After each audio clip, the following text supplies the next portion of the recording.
चलो बच्चों ध्यान देंगे अगले प्रश्न पे हम लोग। अगला प्रश्न क्या कह रहा है बाबू? अगला प्रश्न कह रहा है ना कि एक ट्राली एक अनंत तल पर 2 मीटर पर सेकंड स्क्वायर के त्वरण से नीचे जा रही है और कह रहा है गति प्रारंभ करने के पश्चात 3 सेकंड, कह रहा है कि 3 सेकंड पश्चात उसका वेग क्या होगा।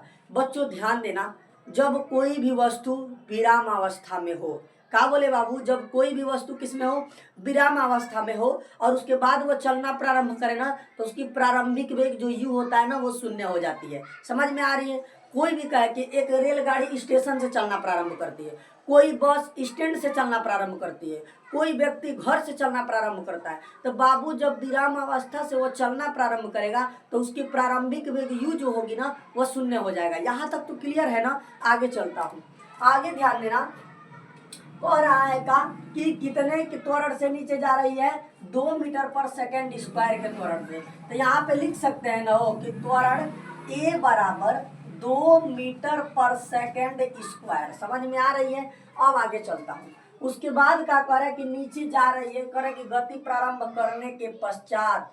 तो बाबू जब विराम अवस्था से चलना प्रारंभ करेगी तो उसकी क्या होगा? प्रारंभिक वेग, प्रारंभिक वेग u बराबर क्या होगा बाबू? शून्य होगा।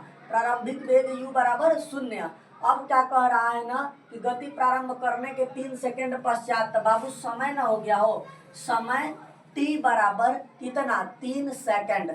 अब ध्यान देना, वेग पूछ रहा है तो वेग v बराबर u प्लस at का फॉर्मूले से लग जाएगा क्या?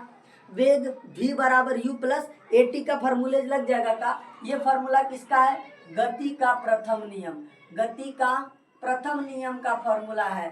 प्रथम नियम का फॉर्मूला है बाबू।